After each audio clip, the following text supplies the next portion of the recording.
Bonjour à tous. Depuis tout à l'heure, la star de la chaîne n'arrête pas de passer et repasser, mais comme elle a envie de jouer, je n'arrive pas à l'attraper, donc elle ne veut pas venir sur moi, vous ne la verrez pas. Alors que je m'attendais à me faire lapider, excellent retour sur ma dernière vidéo, donc merci à vous. Stellantis et notre ami Carlos Tavares, ça faisait longtemps qu'on n'en avait pas parlé. Ah bah si quand même, ça faisait au moins 2 ou 3 jours. Donc, article de l'Autojournal du 18 octobre 2024, écrit par Baptiste Gopo. On ira un peu aussi piocher dans l'Argus du 15 octobre 2024, article écrit par Franck Boitteau. Leasing social et s'il était étendu aux véhicules d'occasion. Je préfère le titre de l'Argus. Stellantis, Carlos Tavares veut étendre le leasing social à l'occasion et aux utilitaires. Il a poussé cette idée lors d'un dîner organisé à l'Élysée la veille de l'ouverture du Mondial de l'automobile à Paris. Il est tout le temps à un dîner mondain ou à un cocktail, lui. Tu te demandes quand est-ce qu'il bosse. Comme je vais alterner entre les deux, je vous mettrai à chaque fois à l'écran de quel journal il s'agit.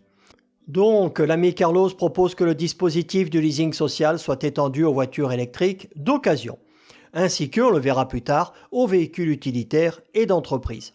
Ben voyons, pourquoi pas. L'argent nous brûle les doigts depuis 7 ans, on ne sait pas quoi en faire, on en a trop.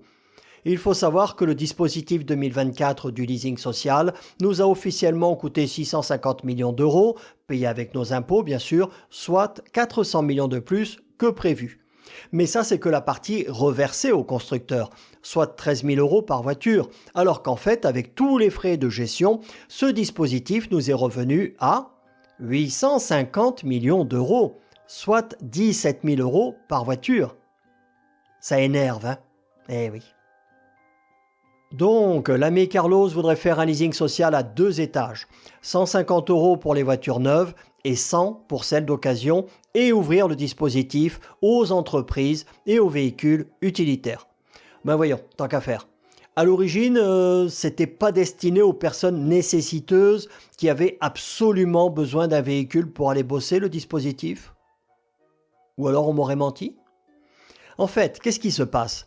Les concessionnaires se retrouvent avec des parkings qui débordent de véhicules de retour de LOA et de LLD qui sont à vendre pour à peine moins cher que les neufs.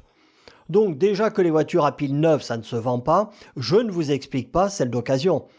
En plus, c'est pas bête le dispositif, comme ça sur la même voiture, il récupère 2 fois l'aide de l'État, donc de nos impôts. 26 000 euros au lieu de 13 000. Et pourquoi pas le faire 3 ou 4 fois, voire plus, sur chaque véhicule tant qu'on y est. Comme ça, entre les aides et les loyers, tous les 3 ans, chaque voiture leur rapportera 24 000 euros. Les meilleures arnaques sont celles qu'on peut multiplier à l'infini. Page suivante, on nous dit que le dispositif sera de retour en 2025, mais comme ils doivent faire des économies, on parle de 25 000 voitures au lieu de 50 000. Ça représente 425 millions d'aides issues de nos impôts, je le rappelle quand même. Page suivante, on nous dit que dans un contexte compliqué pour l'industrie automobile, à qui la faute ? Il s'agit de stimuler la demande en matière de véhicules électriques et d'accélérer l'acceptation des clients pour rentabiliser les investissements colossaux des constructeurs vers le zéro émission. Une fois de plus, il est complètement perché, le pauvre garçon. Il n'a toujours pas compris que dans le monde entier, y compris en Chine ou dans les pays nordiques, les ventes s'écroulent. On n'en veut pas de vos bouts à piles. Qu'est-ce qu'il y a de compliqué à comprendre là-dedans ? On n'en veut pas. 4 mots. Page suivante, il nous dit qu'il va tout faire pour respecter les normes de 2025. Tout le monde sait qu'en l'état, ce sera impossible. Alors que plusieurs constructeurs appellent à l'assouplissement de la réglementation CAF. Puis il nous dit que sa priorité, c'est la pérennité de l'entreprise, alors que c'est lui qui l'a mise au fond du trou, même s'ils ont fait 18 milliards de bénéfices en 2023. Il n'y a qu'à voir le cours de leur action en bourse. Page suivante, c'est ce que je vous disais, de 50 à 150 euros pour une voiture neuve en 2024. Ils veulent passer à 150 pour une neuve et 100 pour une d'occasion en 2025. Tant qu'à faire. Et il prêche pour sa paroisse puisqu'en 2024, 70% des véhicules qui avaient bénéficié de ce dispositif, donc 35 000, provenaient du groupe Stellantis et essentiellement des Peugeot 208. Et c'est là où il demande à l'élargir aux véhicules commerciaux et utilitaires. Ben voyons, allons-y, argent gratuit, c'est les Français qui payent. Et ils expliquent, comme je vous le disais, que le gros problème, c'est que lorsqu'un véhicule d'occasion revient, il peut se retrouver à la vente à un prix qui n'est pas très différent du même en neuf. D'où ces parkings partout dans le monde, avec au total plus de 3 millions de voitures à piles neuves et d'occasion qui pourrissent dessus et vont être le désastre écologique de demain. Pas d'après-demain, de demain.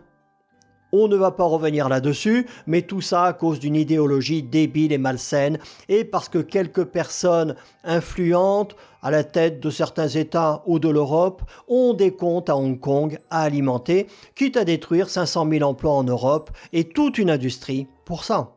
Et n'oublions pas qu'avec le nouveau bonus-malus, même les petites voitures thermiques vont être taxées. Et donc ont projeté de soumettre le bonus escrologique à des conditions de revenus, ce que refuse Volkswagen, arguant que les hauts revenus achètent beaucoup plus de véhicules neufs que les plus modestes. Tu m'étonnes. Les revenus modestes, ils ont déjà du mal à finir le mois, donc acheter une voiture à 40 ou 50 000 euros, l'idée ne leur traverse même pas l'esprit. Donc voilà, je ne sais pas ce que vous en pensez. Moi, ils me dégoûtent de plus en plus, ces gens.